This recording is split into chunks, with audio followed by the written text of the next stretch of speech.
manusia itu cuma diwajibkan untuk berusaha, tidak diwajibkan untuk sukses. Jadi kerjakan aja apa yang kita mampu, apa yang kita sukai. Setelahnya kita cinta pekerjaan kita akan memberikan hasil untuk kita.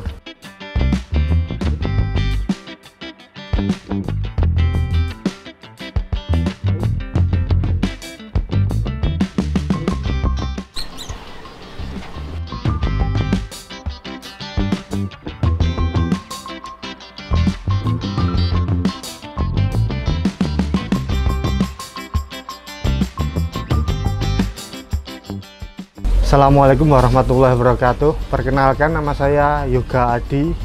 Di sini saya sebagai istilahnya pengelola sama pengembang peternakan tikus putih.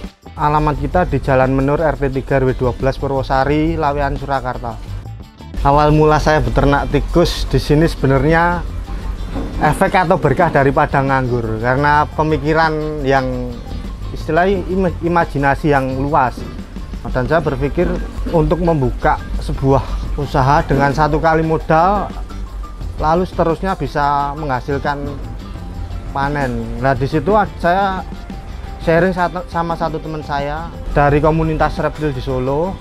Saya tanya dia waktu itu pernah mengembangkan tikus putih atau mencit. Saya tanya di situ, saya ngulik dia tanpa disengaja, dia pernah istilahnya store ke Depok itu dari hasil yang tidak disengaja karena ularnya mogok makan. Nah, dari situ saya mulai sharing, tanya, cari masukan juga di situ kan. Cara perawatan dan lain-lain, literasi perawatan kita dapat dari ya cari-cari di Google, cari-cari di grup-grup Facebook itu. Lambat laun kita jalan, mulai dulu awal kita ternak itu pembibitan sekitar 200 ekor. Itu kita ambil bukan dari indukan langsung sih, kita ambil dari ukuran small, istilahnya small sampai ke indukan itu kita nunggu waktu sekitar 2 bulan baru bisa untuk jadi induk. Nah, dari situ kita kembangkan, terus hasil beranak jadi banyak, baru kita spekulasi lagi, tambah modal, kita tambah rak lagi. Dari situ kita mulai jaring pasar. Dulu juga kita pernah mengalami trial error, ketika itu malah udah posisi jalan, kita ganti komposisi pakan. Waktu itu dulu kita awalnya kita pakai tepung roti, terus crumble BR itu konsentrat sama kangkung. Lah, waktu itu kita ganti komposisi konsentrat crumble BR, tepung roti, sama kita tambah tepung ikan. Kita berpikir di situ kita ngejar protein yang tinggi saat itu, tapi ternyata malah tikus sendiri terlalu tinggi protein, nggak bagus. Dia mengalami istilahnya produk macet itu selama setengah tahun, mungkin setengah tahunan. Lah, dari situ kita kembali lagi ke komposisi pakan awal di saat itu. Setelah itu kita ajar pakai komposisi pakan awal selama 2 minggu, tikus sudah mulai hamil semua lagi, kembali lagi seperti sedia kala. Kalau untuk peluang tikus sendiri, sebenarnya untuk usaha itu namanya usaha, tetap ada pasang surut. Istilahnya ada fase dimana kita harus nahan barang, ada masanya kita benar-benar di pasar itu barang benar-benar nggak ada. Di saat barang benar-benar nggak ada, kita mungkin bisa naikkan harga jual kita, naik sedikit, jangan terlalu banyak juga, karena kalau terlalu banyak kita yang kewalahan nggak laku, istilahnya kayak gitu. Tapi kalau untuk fase penelitian sendiri, selama kampus masih ada, masih aman sih. Kalau target pasar saya sendiri untuk mencit sama red itu, kita target pasar untuk pakan sama untuk penelitian. Ada juga dari penghobi sih, kebanyakan dari penghobi pemancing itu ada juga yang nyari istilahnya pinkis atau cindil yang merah itu buat umpan pancing. Kalau tikus di sini ada 3 jenis. Yang dari yang terkecil itu jenisnya mencit atau mus musculus, terus yang ukuran sedang itu kita ada African soft fur, yang ketiga ada jenis tikus yang besar atau red atau Ratus noverdicus.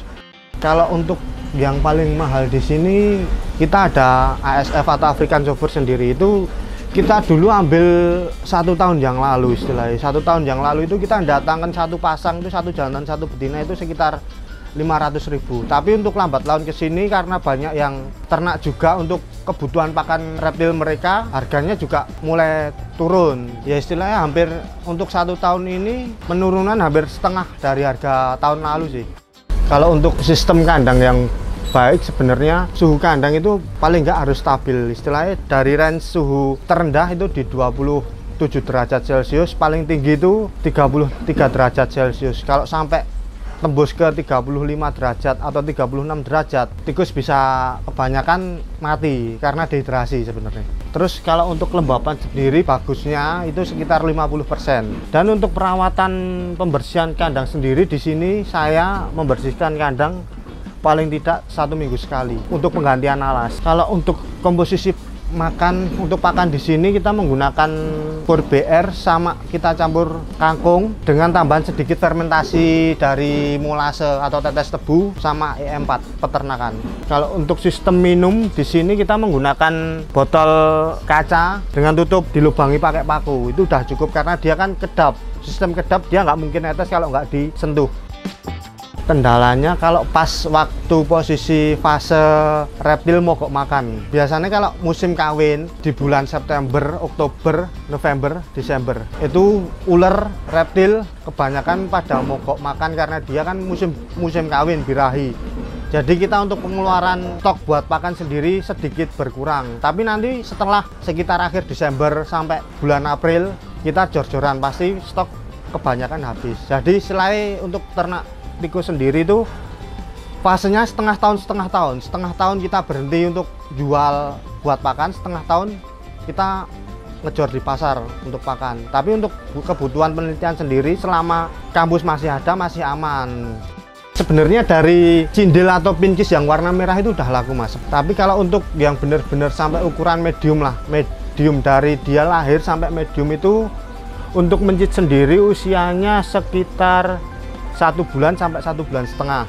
Nah kalau untuk ASF usia dari lahir sampai dia medium itu sekitar bobot 40 gram itu butuh waktu 1,5 bulan juga. Kalau untuk red dari dia lahir sampai dia medium itu bobot sekitar 100 gram sampai 110 gram. Itu dia butuh waktu selama 2,5 bulan sampai 3 bulan untuk red sendiri. Kalau penyakit atau hama di sini kebanyakan kadang gini mas, ada salah satu karakter tikus itu nakal. Dia jahil, istilah dia gimana ya, jahil nakal nyerang temannya sendiri. Padahal temannya nggak ngapa-ngapain, ekornya digigiti bisa sampai busuk, sampai putus kayak gitu.